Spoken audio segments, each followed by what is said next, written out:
కొనసాగుతున్న తెలంగాణ అసెంబ్లీ సమావేశాలు. గత బీఆర్ఎస్ ప్రభుత్వంపై డిప్యూటీ సీఎం ధ్వజం.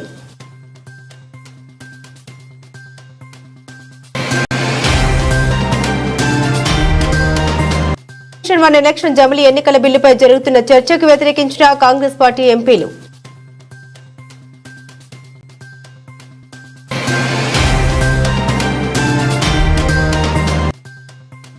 పెండింగ్ బిల్లుల చెల్లింపుపై అసెంబ్లీలో ప్రభుత్వాన్ని ప్రశ్నించిన మాజీ మంత్రి ఎమ్మెల్యే వేముల ప్రశాంత్ రెడ్డి.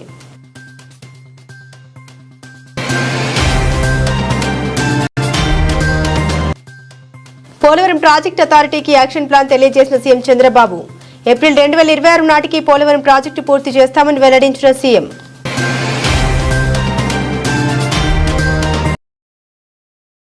చిత్తూరు జిల్లా కుప్పంలో పురపాలక సంఘ ప్రజా పరిష్కార వేదిక నియమాలపై అవగాహన సదస్సు నిర్వహించారు. కుప్పం మున్సిపల్ కమిషనర్ శ్రీనివాసరావు మాట్లాడుతూ ప్రజా సమస్యల పరిష్కార వేదిక నిర్వహణపై ప్రభుత్వ ఉద్యోగులు అవగాహన కలిగి ఉండాలని, ప్రజా పరిష్కార వేదిక నిర్వహణపై ఉద్యోగులకు అవగాహన కల్పిస్తూ నియమావళిని విడుదల చేసినట్టు తెలిపారు.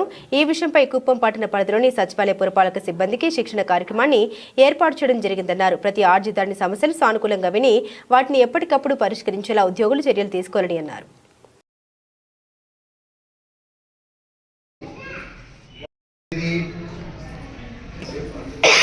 Yours sincerely, A.V. Rajamouli, IAS, Secretary to HCM. HCM government ఎవరు? Honorable Chief Minister, Secretary. ఆయన personal secretary to the Honorable CM sir. Collectors కి నిలబెడుతూ మన గ్రూప్ లో వచ్చింది ఉత్తర్వులు ట్రైనింగ్ ఇవ్వని, దాని గురించి మిమ్మల్ని పిలిచాను. Subject strengthening the grievance management system for enhanced citizen satisfaction. అంటే అర్థం ఏంటి? ఈ యొక్క ఇందాక గౌరవ కౌన్సిల్ గారు చెప్పినట్టే strengthening of the grievance management system, ఏదైతే ఈ యొక్క ప్రజా ఫిర్యాదుల పరిష్కార వేదిక సిస్టమ్ ఉన్నదో దాన్ని ఇంకా బాగా సిటిజన్స్ సాటిస్ఫాక్షన్ వచ్చే వరకు ప్రయత్నం చేయండి. ముఖ్య ఉద్దేశం. డియర్ డిస్ట్రిక్ట్ కలెక్టర్, సచివాలయ సిబ్బంది, బిల్ కలెక్టర్స్, మేస్త్రులు, మిమ్మల్ని ఎందుకు పిలిచానంటే విలేకరులు కూడా విలేకరులు వచ్చాము. మిమ్మల్ని ఎందుకు పిలిచారు? అందరికీ నమస్కారం. ఈరోజు సోమవారం కుప్పం పురపాలక సంఘంలో PGRS పై, పబ్లిక్ గ్రీవెన్స్ రిటర్న్ సిస్టమ్ పై గౌరవ ముఖ్యమంత్రి గారి ఆదేశాలు, రాష్ట్ర ప్రభుత్వ ఆదేశాల మేరకు ట్రైనింగ్ క్లాస్ నిర్వహించడం జరిగింది. స్టేక్ హోల్డర్స్తో సచివాలయ సిబ్బంది, మేస్త్రులు, శానిటరీ సెక్రటరీస్, మా గౌరవ కౌన్సిల్ ఆధ్వర్యంలో వాళ్ళకి చక్కగా హ్యాండ్ హోల్డింగ్ ట్రైనింగ్ ఇవ్వడం జరిగింది. దీని ముఖ్య ఉద్దేశం ఏంటంటే ఈ యొక్క PGRSకి సోమవారం పూట లబ్ధిదారులు ఎవరైతే ప్రతి ఆఫీస్కి వస్తారో వాళ్ళ పట్ల గౌరవంగా హెల్ప్ డెస్క్ పెట్టి వాళ్ళని కూర్చోబెట్టి చక్కగా వాళ్ళని ఫెసిలిటేట్ చేసి ముఖ్యమంత్రి గారి దృష్టికి చిన్న చిన్న సమస్యలు ఏవి కూడా అంటే పురపాలక సంఘ స్థాయిలో, కౌన్సిలర్ స్థాయిలో, సచివాలయ సిబ్బంది స్థాయిలో చేయగలిగినది చేస్తూ అభివృద్ధి కార్యక్రమాల కొరకు ఏదన్నా గౌరవ ముఖ్యమంత్రి గారి దగ్గర వెళ్ళాలి. కానీ ఈ చిన్న సమస్యలు వెళ్లకుండా జాగ్రత్త తీసుకోవడం కూడా ఈరోజు మీటింగ్ ముఖ్య ఉద్దేశం. ఆ కార్యక్రమం ఖచ్చితంగా మేము విజయవంతం అవుతాం.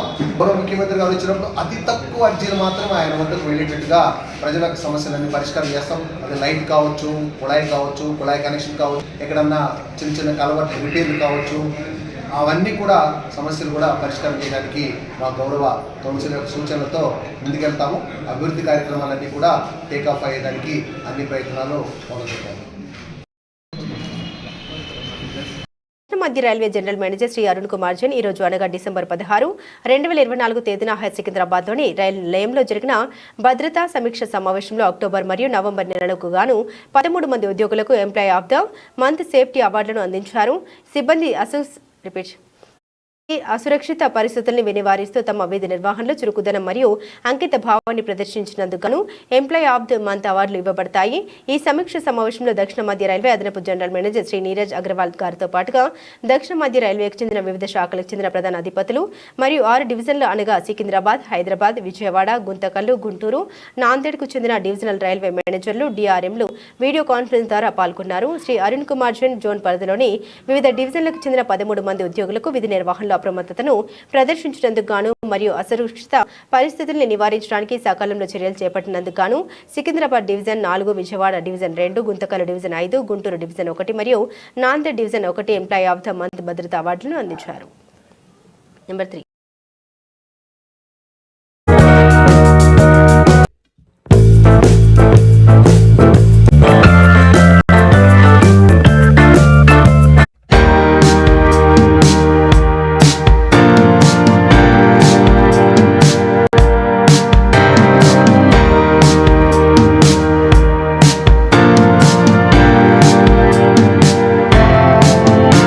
శాసనసభ క్వశ్చన్ అవర్ బిల్లుల చెల్లింపుపై ప్రభుత్వాన్ని ప్రశ్నించారు మాజీ మంత్రి బాల్కొండ ఎమ్మెల్యే వేముల ప్రశాంత్ రెడ్డి. ప్రశ్నోత్తరాలు ఎమ్మెల్యే వేముల ప్రశాంత్ రెడ్డి మాట్లాడారు. కాంగ్రెస్ ప్రభుత్వం వచ్చి సంవత్సరం అయినా ఒక పథకం సక్రమంగా అమలు కావడం లేదని, 6 గ్యారంటీలు 13 హామీలు ఊసేలేదు. రాష్ట్రానికి ఆదాయం వస్తుంది, అయినా సంవత్సర కాలంగా 1,27,000 కోట్ల అప్పు తెచ్చారు. సిడిపి ఎస్డిఎఫ్ ద్వారా చేపట్టిన చిన్న చిన్న పనులకు కూడా బిల్స్ ఎందుకు క్లియర్ చేయట్లేదు? నా బాల్కొండ నియోజకవర్గంలోని పలు కుల సంఘ భవనాలు మరియు మహిళా భవనాలు, కళ్యాణ మండపం బడులు ఇప్పటి వరకు 143 పనులకు 6 కోట్ల బిల్లులు చెల్లించలేదు. 33 గుళ్లకు 3 కోట్ల రూపాయల బిల్లులు చెల్లించలేదు. ఇది ఒక్క బాల్కొండ సమస్య కాదు, రాష్ట్ర వ్యాప్తంగా ఎమ్మెల్యేల సమస్య. చిన్న బిల్లులు ప్రభుత్వం వెంటనే క్లియర్ చేయాలి. వాళ్ళు కాంట్రాక్టర్లు కాదు, విద్యా కమిటీలు, ఆయా కుల సంఘాల వాళ్ళు, మహిళా సంఘాల వాళ్ళు జమే కట్టించుకున్నారు. అలాంటి చిన్న చిన్న బిల్లులు కూడా ప్రభుత్వం చెల్లించడం లేదు. వారు ఇబ్బందులు పడుతున్నారు. ఎందరు ఎమ్మెల్యేలు ఈ సమస్య ఎదుర్కొంటున్నారు. ఇట్లాంటి చిన్న బిల్లులు ప్రభుత్వం వెంటనే చెల్లించాలని కోరుతున్నామని తెలిపారు. ధన్యవాదాలు అధ్యక్ష. సార్ గౌరవ ఉప ముఖ్యమంత్రి గారు, ఆర్థిక శాఖ మంత్రి గారు వారి ఆన్సర్లో సార్ ఈ రాష్ట్ర ప్రభుత్వం డిసెంబర్ 23 నుంచి 30 నవంబర్ దాకా 30 నవంబర్ 24 దాకా ఎఫ్ఆర్బిఎం లోపల, ఎఫ్ఆర్బిఎం బయట గ్యారంటీసు, ఎస్పీవీసు ఇవన్నీ కలుపుకొని ఇంకా లేటెస్ట్గా హరీష్ రావు గారు చెప్పినట్టు ఈ రోజు మట్టుకు చూస్తే 1,27,218 కోట్ల రూపాయలు అప్పు తీసుకున్నామన్న మాట చెప్పినారు సార్. ఇవన్నీ ఎందుకు చెప్తున్నా అంటే సార్ 10 క్వశ్చన్లు కంప్లీట్ 10 క్వశ్చన్ కాదు సార్, సేమ్ వర్క్సే సార్. ఇవి బిల్స్ వర్క్ సార్, బిల్స్ మీదనే సార్ మాట్లాడుతున్నా నేను. అప్పులు, ఆదాయము, చెల్లింపుల మీదనే మాట్లాడుతున్నా సార్ నేను. సార్ అట్లనే సార్ మన ఊరి మన బడి కింద సార్ ఆ రోజు స్కూల్ ఎస్ఎంసీ కమిటీస్ ఉంటాయి, స్కూల్ మేనేజ్మెంట్ కమిటీలు పనిచేసినాయి సార్. పాపం విద్యా కమిటీలు సార్, అది కాంట్రాక్టర్లు కూడా కాదు సార్ వాళ్ళు. అవి కూడా మొత్తం పెండింగ్ ఉన్నాయి సార్. బిల్స్ ఒక్కటి కూడా ఇవ్వట్లేదు సార్. ఇట్లా సార్ అందరు ఎమ్మెల్యేలకు సంబంధించిన విషయం ఇది. మీకు కూడా అడుగుతున్నారు గ్రామాల్లో ఎక్కడికి పోయినా కానీ. సార్ ఇన్ని 1,27,000 కోట్ల రూపాయలు అప్పు చేసినా, సంవత్సరం ఆదాయం వచ్చినా మళ్ళీకి చిన్న చిన్న బిల్స్ ఎందుకు చేయట్లేదు? డబ్బులు ఎటుపోతున్నాయి? ఈ బిల్స్, చిన్న చిన్న బిల్స్ అన్ని కూడా ఈ కుల సంఘాలు కావచ్చు, టెంపుల్స్ కావచ్చు, అట్లనే మహిళా బాణాలు కావచ్చు, ఇవన్నీ ఏవైతే ఉన్నాయో సార్ ఇవన్నీ తొందరలోనే చెల్లించాలని ఎప్పట్లోపా చెల్లిస్తారో నేను మీ ద్వారా ఫైనాన్స్ మినిస్టర్ గారిని చెప్పాలని చెప్పి నేను మనం చేస్తున్నా సార్. డిప్యూటీ సీఎం గారు ప్రశాంత్ రెడ్డి గారు. ధన్యవాదాలు అధ్యక్ష. నగర వాసులతో బీచ్ అంతా అందరిగా కనిపిస్తూ ఉంటుంది. అయితే అలాంటి సాగర తీరం కోతకు గురవుతుంది. అలాంటి తాకిడికి తీరం కోతకు గురవుతుంది. దాంతో చెట్లు, పార్కులు, రోడ్లు ధ్వంసమవుతున్నాయి. ఇలాంటి సమయంలో పోర్టు అధికారులు, జీవీఎంసీ అధికారులు ముందస్తు జాగ్రత్తలు తీసుకోవాలని సూచించారు. వాతావరణ మార్పుల ప్రభావంతో విశాఖ బీచ్ కోతకు గురవుతుంది. ఇది విశాఖ ప్రజల్ని తీవ్ర ఆందోళనకు గురి చేస్తుంది. తాజా అల్పపీడన ప్రభావంతో గాలులు ఉధృతంగా ఎగిసిపడుతున్నాయి. ఈ వైసీఏ బీచ్ వద్ద అధికంగా కోతకు గురైంది. ఇది సబ్మెరైన్ వరకు కొనసాగింది. బీచ్ కోత ఎక్కువగా ఉండడంతో అటు అధికారులు, ఇటు ప్రజలు ఆందోళన వ్యక్తం చేస్తున్నారు.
అసెంబ్లీ సమావేశంలో భాగంగా ఈరోజు రాష్ట్ర అప్పులు రుణ పరిమితిపై డిప్యూటీ సీఎం మల్లు భట్టి విక్రమార్క మాట్లాడారు. ఈ సందర్భంగా గత బీఆర్ఎస్ ప్రభుత్వంపై ఘాటు విమర్శలు గుప్పించారు. 10 ఏళ్లు అధికారంలో ఉన్న బీఆర్ఎస్ ప్రభుత్వం మిగులు బడ్జెట్ ఉన్న రాష్ట్రాన్ని అప్పుల కుప్పగా మార్చేసిందని ఫైర్ అయ్యారు. పైగా చేసిన అప్పులను దాచేసి తిరిగి తమపైనే నిందలు వేస్తున్నారని ఆయన ఆగ్రహం వ్యక్తం చేశారు. చేసిందంతా చేసి తమపైనే ప్రివిలేజ్ మోషన్ ఇచ్చారని భట్టి విక్రమార్క మండిపడ్డారు. విపక్ష సభ్యులు సభకు సభాపతిగా కనీస గౌరవం ఇవ్వకపోవడం శోచనీయమన్నారు. సభలో ఎవరైనా సరే రూల్ బుక్ ప్రకారమే నడుచుకోవాలని తెలిపారు. గత 10 ఏళ్లలో బీఎస్సీ సమావేశం ఎలా నిర్వహించారో మర్చిపోయారా అంటూ ఆయన చురకలంటించారు. గతంలో పాటించిన నిబంధనలే ఇప్పుడు తాము పాటించాలి కదా అని డిప్యూటీ సీఎం సెటర్లు వేశారు. మేమెవరూ కూడా ఎఫ్ఆర్బిఎం లిమిట్ దాటి ఎక్కడ అప్పు చేయడానికి ప్రయత్నం చేయట్లేదు అధ్యక్ష. చేయం కూడా మేము చాలా స్పష్టంగా ఎఫ్ఆర్బిఎం యాక్ట్ని అమలు చేయటమే కాకుండా ఇంకా సాధ్యమైనంత వరకు అంతవరకు కూడా కాదు, ఇంకా వీళ్ళు తగ్గించుకుంటూనే పోవాలనేది మా అందరి ఆలోచన. కాకపోతే 10 సంవత్సరాలు చేసిన విధ్వంసాన్ని మొదటి సంవత్సరంలోనే పూర్తిగా సరిచేయలేము కాబట్టి కొంత ఆ అప్పు 66,000 కోట్లు అది కంపల్సరీ ఆర్బీఐ నుంచే డిడక్ట్ అవుతుంది కాబట్టి కొంత తప్పనిసరి పరిస్థితుల్లో కొంత అప్పు చేసాం ఆ అప్పు కట్టడానికి. ఆ చేసిన అప్పు ఇంకా రాష్ట్రం నుంచి వచ్చిన ఆదాయాన్ని కూడా కలిపి కట్టాము అధ్యక్ష. 52,000 చేస్తే 66,000 కోట్లు చేసాం. ఇక మీరు చెప్పినటువంటి ఏదో బ్యాంక్ గ్యారంటీ ఇచ్చి ల్యాండ్ తనఖా పెట్టి తీసుకుంటున్నారని, మేము ఈ ప్రభుత్వం రాష్ట్ర ప్రజల ఆస్తుల్ని రాష్ట్ర ప్రజలకే ఉంచాలనేటువంటి ఆలోచనతోనే దాని ఆ ఐఐసి ఇన్ఫ్రాస్ట్రక్చర్ డెవలప్మెంట్ కోసం వాళ్ళు లోన్ తీసుకొని చేస్తూ ఉన్నారు అధ్యక్ష. మేము వాళ్ళలాగా ఏది రాష్ట్రానికి ఆస్తి తయారు చేస్తే ఔటర్ రింగ్ రోడ్డు 30 సంవత్సరాలకు అమ్మేసుకున్నారు వాళ్ళు. ఒక పెద్ద ఆస్తి ఆనాటి కాంగ్రెస్ ప్రభుత్వం లీజ్కి ఇచ్చేసి అధ్యక్ష ఎట్లా ఉంటుందంటే లీజ్కి ఇచ్చేసి 30 సంవత్సరాలు ఎవరికో లీజ్కి ఇచ్చేసి 30 సంవత్సరాలు వచ్చే పన్నులు మీరు వసూలు చేసుకోండి, ఆ డబ్బంతా మాకు గట్టేసి వెళ్ళిపోండి అని అన్నారు అధ్యక్ష. మేము అట్లా చేయదలుచుకోలేదు. మేము జాగ్రత్తగానే ఉంటాం అధ్యక్ష. రాష్ట్ర ప్రయోజనాలని ఆర్థిక ప్రయోజనాలను కాపాడుతాం అధ్యక్ష. వాళ్ళలాగానే చేయాలంటే హరీష్ రావు గారు లాగానే చేయాలంటే అధ్యక్ష మనకు వచ్చే బడ్జెట్ అంతా కూడా ఆదాయం అంతా కూడా పన్నుల ద్వారానే, టోల్గేటా పన్నులా ఏదో ఒకటి, ఆ పన్నుల ద్వారా బడ్జెట్ని మనం జాగ్రత్త లెక్కలేసుకొని ప్రజల కోసం ఖర్చు పెడతా ఉంటాం. వారు 30 సంవత్సరాలకి ఆ టోల్గేట్ని లీజుకి ఇచ్చేసి 30 సంవత్సరాలకు వచ్చే డబ్బులు తీసుకున్నారు. ఒకవేళ ఈ ప్రభుత్వం మేము కూడా రాబోయే 30 సంవత్సరాలకి కమర్షియల్ ట్యాక్స్ ద్వారా, ఎక్సైజ్ ద్వారా, మిగతా జిఎస్టీ ద్వారా వచ్చే ఆదాయం అంతా ఏ అదాని లాంటి వాళ్ళనో అంబానీ లాంటి వాళ్ళని పిలిచి 30 సంవత్సరాలకు వచ్చే టోల్ అంతా మీరు వసూలు చేసుకోండి, మాకు ఈ సంవత్సరం 30 సంవత్సరాలు మాకు ఇచ్చేసేయండి, ఆ 30 సంవత్సరాలు మాకు ఇప్పుడు ఇచ్చేసేయండి అని మేము చేస్తే రాబోయే ప్రభుత్వాలు ఎట్లా చేస్తాయి అధ్యక్ష, ఎట్లా పాలన చేస్తాయి? అసలు అది అర్థవంతమైందేనా? ఆలోచన ఉన్నదేనా అధ్యక్ష? ఎవరైనా ప్రజాప్రభుత్వం ప్రజలకు బాధ్యత కలిగినటువంటి వాళ్ళు చేసే పనేనా అధ్యక్ష? అది ఇంత చేసిన ఆ రకంగా నేను చేయదలుచుకోలేదు, చేయం కూడా అధ్యక్ష. గౌరవ సభ్యులకు అందరికీ విజ్ఞప్తి, ప్రశ్నోత్తరాల టైము గంట సేపులో 2 క్వశ్చన్స్ అయినాయి. మిగతా వారికి మనం న్యాయం చేసినట్లు ఉంటుంది. దయచేసి 2014-15లో మన బడ్జెట్ 68,000 కోట్లు. మేము మీకు ఇచ్చినాడు మన బడ్జెట్ 3 లక్షల కోట్లు. మరి బడ్జెట్ పెరిగింది కదా, ఆస్తులు పెరిగినాయి కదా. 68,000 కోట్లు ఉన్నప్పుడు 10,000 ఉంటుందా? నేను చెప్తాను సార్ అధ్యక్ష, 2014-15లో పవర్ సబ్సిడీ 2,400 కోట్లు కట్టాం. 15-16 4,000 కోట్లు కట్టాం. 16-17 3,675 కోట్లు. 17-18 4,000 కోట్లు. 18-19 5,000 కోట్లు. 19-20 5,100 కోట్లు. 20-21 10,000 కోట్లు. 21-22 11,000 కోట్లు. 22-23 11,000 కోట్లు. 23-24 12,000 కోట్లు బడ్జెట్లో పెట్టాం. మేము చేసిన దాన్ని చెప్తుంటే ఆయన సభను తప్పుదో పట్టించే విధంగా ప్రయత్నం చేస్తుండు. We come well fully prepared. మీరు ఏది అడిగినా తప్పకుండా సమాధానం చెప్పేదానికి ప్రిపేర్ అయ్యి వస్తాం తప్ప మేము తప్పుదో పట్టించాం. వాస్తవాలే మాట్లాడటం తప్ప అవాస్తవాలు మీలాగా చెప్పాం. మీలాగా రాజకీయ ఉపన్యాసాలు ఏం, స్ట్రైట్ గా చెప్తున్నాం. ఉచిత విద్యుత్తుకు 65,000 కోట్ల రూపాయలు. హరీష్ రావు గారు ఏమన్నారంటే వ్యవసాయానికి 60,000 కోట్లు ఏదో ఖర్చు పెట్టారని చెప్తున్నారు. అధ్యక్ష ఎన్ని సంవత్సరాలు అధ్యక్ష వీళ్ళు పాలన చేసింది? 10 ఏళ్ళు కదా. నెలకు ఎంత అధ్యక్ష? ఎంత కట్టాలి అధ్యక్షులు? మీరు కట్టారా? మీరు కట్టారా? నెలకు ఎంత కట్టాలో చెప్పారా? నేను అదే అడుగుతున్నా. నేను సంబంధించి అధికారులు ఇచ్చిన కార్యాచరణ ప్రణాళిక యాక్షన్ ప్లాన్ ను ముఖ్యమంత్రి చంద్రబాబు నాయుడు విడుదల చేశారు. ప్రధానంగా ఇందులో పోలవరం నిర్మాణాన్ని పూర్తి చేయడంపై లక్ష్యాలు నిర్దేశించారు. నిన్న పోలవరం ప్రాజెక్టు పనుల్ని పరిశీలించిన సీఎం అనంతరం అధికారులతో సమీక్షించారు. ఆ తర్వాత మీడియాతో మాట్లాడారు.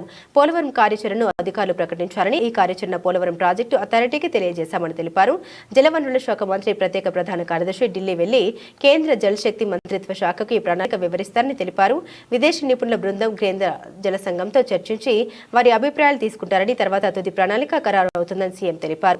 ప్రాజెక్టులో కీలకమైన ఎర్తికం రాక్ ఫీల్డ్ డ్యామ్ గ్యాప్ 1 నిర్మాణాన్ని 2026 ఫిబ్రవరి నాటికి పూర్తి చేయాలని, గ్యాప్ 2తో పాటు మిగతా పనులు 2027 డిసెంబర్ 31 నాటికి పూర్తవుతాయని అధికారులు షెడ్యూల్ పెట్టుకున్నప్పటికీ జూలై నాటికి పూర్తి చేయాలని లక్ష్యంగా నిర్దేశించారు. పోలవరం లెఫ్ట్ కెనాల్ పనులు ఫిబ్రవరి 2027 నాటికి పూర్తి చేయగలమని అధికారులు షెడ్యూల్ పెట్టుకున్నప్పటికీ 2026 జూలై నాటికి పూర్తయ్యేలా చూస్తామన్నారు. భూసేకరణ 16,000 ఎకరాలకు పైగా ఉండగా 2025 ఏప్రిల్ నాటికి పూర్తి చేయాలని నిర్ణయించారు. పోలవరం కుడి కాల్వ పనులు ఏప్రిల్ 2026 నాటికి పూర్తి చేయాలని సీఎం చంద్రబాబు సూచించారు.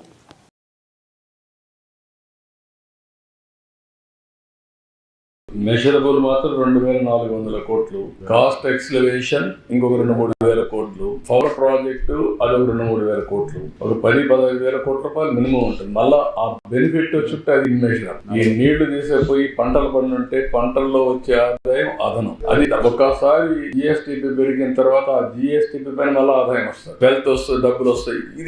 ఇదే ఒక మూమెంట్, ఒక స్పైరల్ మారిగా అన్ని నాశనం. ఇప్పుడు మీరు ఒకసారి చూస్తే తెలంగాణ ఆంధ్రప్రదేశ్ విభజన జరిగిన తర్వాత హైదరాబాద్ నగరం తెలంగాణకు వెళ్తుంది కాబట్టి హైదరాబాద్ అనేది రెవెన్యూ జనరేషన్ సిటీ కాబట్టి ఆంధ్రప్రదేశ్ లో రెవెన్యూ జనరేషన్ చేసుకోవడానికి అవకాశాలు లేవు కాబట్టి అమరావతి పోలవరాన్ని కేంద్రం డబ్బులు ఇస్తామని పెట్టారు. అదే గాని ఆ రోజు గాని పూర్తయి ఉంటే ఈ రోజు మనం పోలవరం అమరావతి రెండు కూడా టైంలో అయి ఉంటే తెలంగాణ ఆంధ్రప్రదేశ్ కుడి ఎడమగా ముందుకు పోయాడు. ఈ రోజు ఎక్కడో బిలో ఈ 5 ఏళ్లలో అదక్ పాతాళానికి వెళ్ళిపోయాం. మనం గుర్తుపెట్టుకోవాలి. హైదరాబాద్ లో వచ్చే ఆదాయం వల్ల వాళ్ళు బెటర్ గా దేశంలో number 1 per capital income Telangana ఈ రోజు. అది ఆ రోజు నేను చేసినటువంటి ఒక eco system create.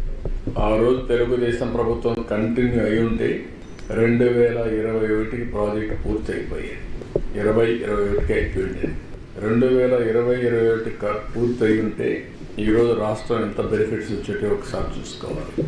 Pattiseema project తీసుకపోతే దాన్ని ఎగతాళి చేశారు. ఎందుకు కట్టారన్నారు, ఎక్కడ స్టోరేజ్ ఉందన్నారు. ఆ పట్టిసీమ లేకపోతే కృష్ణా డెల్టా ఎడారి అయిపోయేది. ఇటీవల PPA ఎక్స్పర్ట్స్ CDAP2 పనులు మొదలైనాయి. 27 డిసెంబర్ అంటున్నారు, కుదరదు, ఇంకా ముందే చేయాలన్నా. కనీసం 26 మే, జూన్, జూలై లోపల చేస్తే మనకు ఒక సీజన్ కలిసి వస్తుంది. నీళ్లు కూడా పెట్టుకోవడానికి అవకాశం ఉంటుంది. గ్రాడ్యువల్ గా పెట్టాల్సి వస్తుంది. కనీసం 26 నుంచి వాటర్ ని బిల్డప్ చేయడానికి మనకు టైం అంతా కూడా 26 మీరు చూస్తే ఇక్కడ అక్టోబర్ వరకు ఉధృతంగా ఫ్లో ఉంటుంది, తర్వాత తగ్గుతుంది. కాబట్టి అంత లోపల చేయగలిగితే నీళ్లు ఇంపౌండ్ చేయడానికి అవకాశం ఉంటుంది. అది కూడా చేయమని చెప్పి ఆదేశాలు ఇచ్చా, వర్కౌట్ చేస్తున్నారు. అదే సమయంలో కుడి కాలువ కనెక్టివిటీ ఇవి 1.5 year లో కంప్లీట్ చేయమంటున్నారు. ఇప్పటి నుంచి 1.5 year లో ఈ పూర్తి అయిపోవాలి. అదే మరి ఎడమ కాలువ కనెక్టివిటీ కూడా 1.5 year లో పూర్తి కావాలి. అప్రోచ్ ఛానల్ పెండింగ్ పనులన్నీ 26 జూన్ లోపల పూర్తి అవ్వాలి. స్పిల్ ఛానల్ పెండింగ్ పనులన్నీ 27 అంటున్నారు, అంతకంటే ముందే పూర్తి కావాలి. 27 జూలై అన్నారు, దానికంటే ముందే కంప్లీట్ చేయమంటున్నాం. పైలట్ ఛానల్ పనులు కూడా 20. వన్ నేషన్ వన్ ఎలక్షన్ జమిలీ ఎన్నికల బిల్లుపై జరుగుతున్న చర్చకు కాంగ్రెస్ పార్టీ ఎంపీలు వ్యతిరేకించారు. భువనగిరి ఎంపీ చామల మీడియాతో మాట్లాడారు. 70 సంవత్సరాల కాన్స్టిట్యూషన్ విజయోత్సవాలు జరుపుకుంటున్న ఈ సంవత్సరంలో రాజ్యాంగానికి వ్యతిరేకంగా రూపొందించినటువంటి జమిలీ బిల్లును మేము వ్యతిరేకిస్తున్నామంటూ భువనగిరి ఎంపీ చామల తెలిపారు. ఏదైనా ఒక బిల్లును టేబుల్పై పెట్టే ముందు రాజ్యాంగం ప్రకారం రూపొందించి పెట్టవలసిన అవసరం ఉంటుంది. రాజ్యాంగానికి వ్యతిరేకంగా ఈ జమిలీ ఎన్నికల బిల్లు రూపొందించారు కాబట్టి మేము వ్యతిరేకిస్తున్నామని ప్రకటించారు. బంగ్లాదేశ్లోని మైనారిటీలకు మద్దతు తెలపాలని పార్లమెంటు బ్యాగులతో వినూత్న ప్రదర్శన చేసిన భువనగిరి ఎంపీ చామల కిరణ్ కుమార్ రెడ్డి అత్యంత పెద్ద ప్రజాస్వామ్య దేశమైన మన భారతదేశం ప్రపంచంలో ఇజ్రాయెల్, పాలస్తీనా ఇక ఇతర దేశాల్లో కూడా సామాన్యులకు మైనారిటీలకు జరిగే అన్యాయాలపై మాట్లాడాల్సిన అవసరం ఉందన్నారు. ఈరోజు వన్ నేషన్ వన్ ఎలక్షన్ జమిలీ బిల్ గురించి ఏదైతే చర్చ జరుగుతుందో ఈ జమిలీ బిల్ గురించి ఈరోజు కాంగ్రెస్ పార్టీ సభ్యులందరం కూడా ఈ జెమ్నీ బిల్ని వ్యతిరేకించదలుచుకున్నాం. ఎందుకంటే జెమ్నీ బిల్ అనేది పొలిటికలైజ్డ్ బిల్ మీద మేము వ్యతిరేకిస్తలేము. 75 సంవత్సరాల కాన్స్టిట్యూషన్ చేసుకుంటున్న ఈ సమయంలో ఈ 75 సంవత్సరాల అంబేద్కర్ గారు రాసిన రాజ్యాంగాన్ని గుర్తు చేసుకుంటున్న డెఫినెట్గా మనము అన్కాన్స్టిట్యూషన్ అంటే కాన్స్టిట్యూషన్కి సంబంధం లేకుండా కాన్స్టిట్యూషన్లో ఉన్న అంశాలను పొందుపరచకుండా ఏ బిల్లు తెచ్చినా కానీ మేము వ్యతిరేకిస్తాము. ఎందుకంటే వాళ్ళు ప్రాపర్గా అండర్స్టాండింగ్కి రావాలి. ఎందుకంటే ఈ బిల్లు తీసుకురావడం అనేది చర్చ చేసి తీసుకురావాలి. ఈ బిల్లు టేబుల్ మీద పెట్టినప్పుడు మన కాన్స్టిట్యూషన్ ప్రకారం ఇది తప్పు. ఎందుకంటే మనకు ఆల్రెడీ ఒక కాన్స్టిట్యూషన్ ఉంది. కాన్స్టిట్యూషన్ ప్రకారమే ఎన్నికలు జరుగుతుంది. కాన్స్టిట్యూషన్ ప్రకారమే భారతదేశంలో మనం ఎన్నికలు కలుపుతున్నాం. అటువంటి పరిస్థితిని మార్చాలంటే కాన్స్టిట్యూషన్ని కొద్దిగా మార్చిన విధంగా మేము ఆలోచిస్తున్నాం. అందుకే దీన్ని వ్యతిరేకించే పరిస్థితి. ఈరోజు వేదికగా రేషన్ బియ్యం అక్రమ తరలింపులో కూటమి నాయకుల హస్తం ఉందని వైఎస్ఆర్సీపీ సీనియర్ నాయకుడు మాజీ ఎమ్మెల్యే కరణం ధర్మశ్రీ ఆరోపించారు. విశాఖలో మంత్రి Nadendla Manohar Visakha container terminal private limited వీసీటీపీఎల్లో తనిఖీ చేసి పక్కనే ఉన్న 2 వేర్ హౌస్లు ఎందుకు వదిలేశారని ఆయన ప్రశ్నించారు. అధికార పార్టీ ముఖ్య నేత బంధువుది కావడం వల్లే వాటిలో తనిఖీలు చేయలేదా అని నిలదీశారు. వెంటనే ఆ వేర్ హౌస్ల వివరాలు వెల్లడించాలని డిమాండ్ చేశారు. విశాఖపట్నంలో చోడవరం మాజీ ఎమ్మెల్యే కరణం ధర్మశ్రీ మీడియాతో మాట్లాడారు. కూటమి ప్రభుత్వం అధికారంలోకి వచ్చాక ఈ 6 నెలల్లో ప్రజలను ఉద్ధరించింది శూన్యమని ప్రతిదానికి గత ప్రభుత్వాన్ని నిందిస్తూ తమ వైఫల్యాలను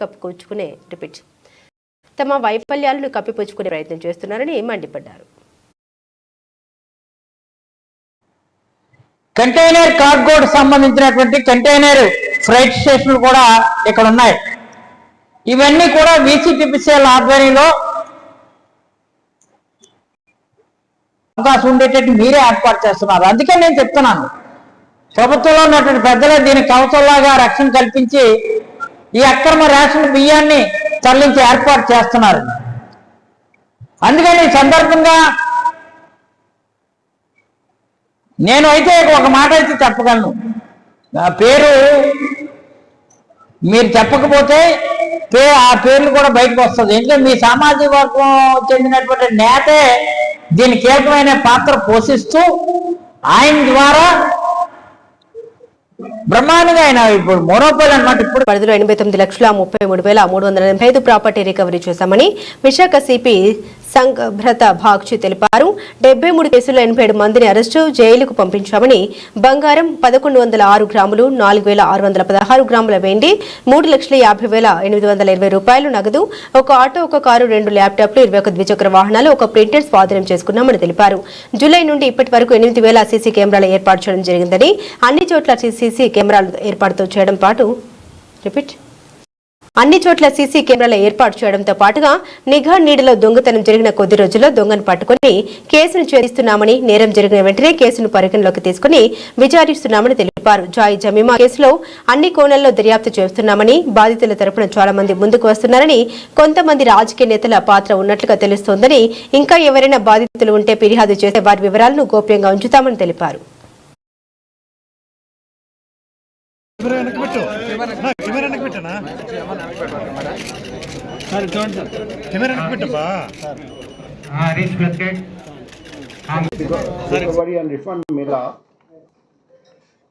ప్రతి నెల మనం లాస్ట్ నెల కంటే బెటర్ రిజల్ట్ చూపిస్తున్నాం. సో ఈసారి కూడా చూస్తే సెప్టెంబర్లో టోటల్ ప్రాపర్టీ వర్త్ 86,24,850 రూపాయలు విలువైన ప్రాపర్టీ రికవర్ చేయడం జరిగింది. అక్టోబర్లో అది పెరిగి 88,52,520 రూపాయల విలువైన ప్రాపర్టీ ఈసారి 89,33,385 రూపాయల విలువైన ప్రాపర్టీ రికవర్ చేయడం జరిగింది. అందులో చూస్తే 73 కేసు డిటెక్ట్ చేయడం జరిగింది. 87 మంది అఫెండర్స్ని అరెస్ట్ చేయడం జరిగింది. బంగారం 1 కేజీ 100 గ్రాములు, వెండి 4 కేజీలు 61 గ్రాములు, 610 గ్రాములు, క్యాష్ 3,50,820 రూపాయలు, 21 motor cycles, 1 auto, 1 car, 305 mobile phones, 2 laptop, 1 printer. So ప్రతి నెల లాస్ట్ టైం కంటే బెటర్ పర్ఫార్మెన్స్ చేస్తున్నట్టు మనకు కనిపిస్తుంది. నేను DCP crimes, ADCP crimes and all ACPs and inspectors, sub inspectors and every crime constable, head constable, home guards అందరికీ అభినందనలు తెలియజేస్తున్నా. చాలా మంచి పని చేశారండి. సో ఇప్పుడు మనం అక్కడికి వెళ్దాం.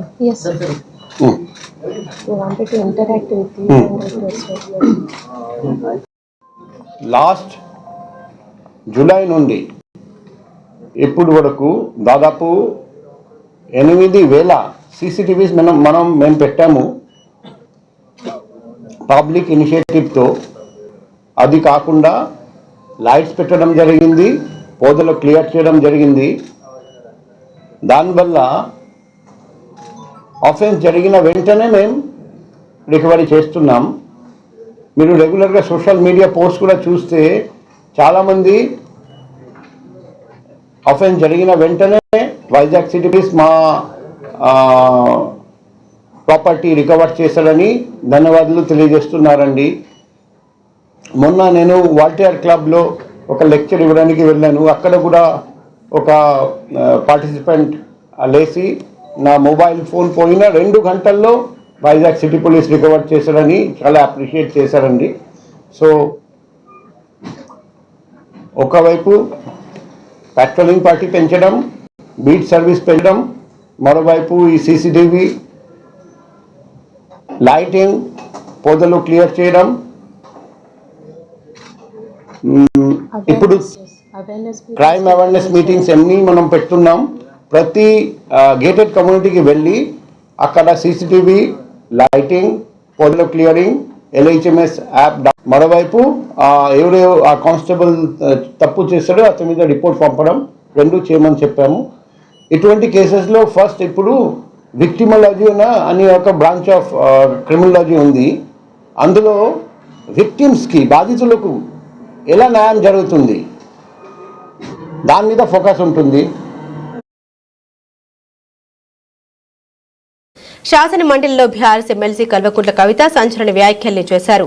మూసీ నది విషయంలో DPR ఆధారంగా అంచనా వ్యయాలు ఉంటాయని ప్రభుత్వం చెబుతుంది. కానీ 4,100 కోట్లు కావాలని ప్రపంచ బ్యాంకును ప్రభుత్వం ఆశ్రయించినట్లు నిర్దిష్టమైన సమాచారం ఉంది. మాకు ప్రపంచ బ్యాంకుకు ప్రభుత్వం ఆశ్రయించిన విషయం వాస్తవం కాదా? DPR తయారు కాలేదని ప్రభుత్వం ఈరోజు సభకు చెప్పింది. ఏ తేదీన ప్రభుత్వం ప్రపంచ బ్యాంకు సహాయం కోరుతూ ప్రతిపాదన పంపించింది. మూసీ కోసం 14,100 వ్యయం అవుతుందని రిపీట్. వాస్తవమైతే సభను ప్రజలను ఎందుకు తప్పుదోవ పట్టిస్తున్నారు? సభను తప్పుదోవ పట్టిస్తే అవసరమైతే ప్రివిలేజ్ మోషన్ ను ప్రవేశపెడతాం. మూసీ నది గర్భంలో నివసించే 309 కుటుంబాలు వాళ్ళంతటా వాళ్ళు ఖాళీ చేసి వెళ్లిపోయారని ప్రభుత్వం చెబుతుంది. కానీ విధారకమైన వీడియోలను చూస్తే ప్రభుత్వం చెబుతున్నది అవాస్తవమని స్పష్టమవుతుందన్నారు. ఫస్ట్ పాయింట్లో చాలా క్లారిటీగా the estimated cost to be incurred for the project will be ascertained upon the finalization of the detailed project report అని చెప్పారు సార్ వారు. అయితే దీనికి ఆపోజిట్గా నిర్దిష్టమైనటువంటి సమాచారం మా దగ్గర ఉంది సార్. వరల్డ్ బ్యాంక్లో ఈ ప్రభుత్వం 4,100 కోట్లు మాకు కావాలి మూసీ సుందరీకరణ ప్రాజెక్ట్ కోసం అని చెప్పి వరల్డ్ బ్యాంక్కి సబ్మిట్ చేసింది సార్. ఈ గవర్నమెంట్ సబ్మిట్ చేసిన మాట వాస్తవమా కాదా? చేసుంటే అది ఏ తేదీన చేశారో ఇంపార్టెంట్ సార్. ఎందుకంటే ఇవాళ 16వ తారీఖు, ఇవాళ 17 డిసెంబర్ సార్. 17 డిసెంబర్లో హౌస్లో మనకిచ్చిన సమాధానం DPR ప్రిపేర్ కాలేదని సార్. మరి వీళ్ళు వరల్డ్ బ్యాంక్లో DPR ప్రిపేర్ కాకుండా 4,100 కోట్ల లోన్ కావాలని ఎప్పుడు అడిగారు?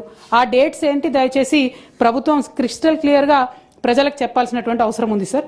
అట్లానే MRDCL అనేటటువంటి కన్సార్టియంని ఆన్బోర్డ్ చేసుకున్నాము.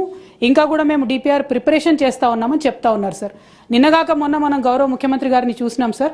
వారు ఢిల్లీకి వెళ్ళి అక్కడ కేంద్ర మంత్రి కిషన్ రెడ్డి గారిని కలిసి 14,000 కోట్ల రూపాయలు మాకు మూసీ అభివృద్ధికి కావాలని చెప్పి అడగడం జరిగింది సార్. మరి అది ఏ ప్రాతిపదికన అడిగినారు? మీకు DPR లేకపోతే మూసీ దగ్గర మీరు 14,000 కోట్లు ఏం ప్రాజెక్టుల కోసం అడిగినరు, ఎందుకోసం అడిగినరు? మరి ఒకవేళ అవి 2 వాస్తవం అయితే, సీఎం గారు 14,000 కోట్లు అడగడం, అట్లానే వరల్డ్ బ్యాంకుకి మీరు అడగడం వాస్తవం అయితే, మరి ఇక్కడ మమ్మల్ని తప్పుదోవ పట్టిస్తున్నారా?